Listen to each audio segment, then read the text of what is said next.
যেটা যদি জাতীয় শহর হিসাবে স্বীকৃতি পেত বা ন্যাশনাল হেরিটেজ সাইট হিসাবে যদি এটার স্বীকৃতি পাওয়া যেত তাহলে তো আমার মনে হয় কিন্তু পশ্চিমবঙ্গের সর্ববৃহৎ কলকাতা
ভারতের প্রভুত্ব বোঝার এক উন্মুক্ত জানালা।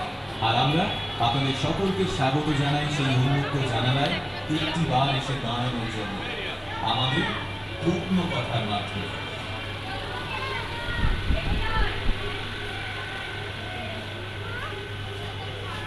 মোগল মানে বাংলার বুকে লুকিয়ে থাকা প্রাগৈতিহাসিক ঐতিহ্য ভাণ্ডার।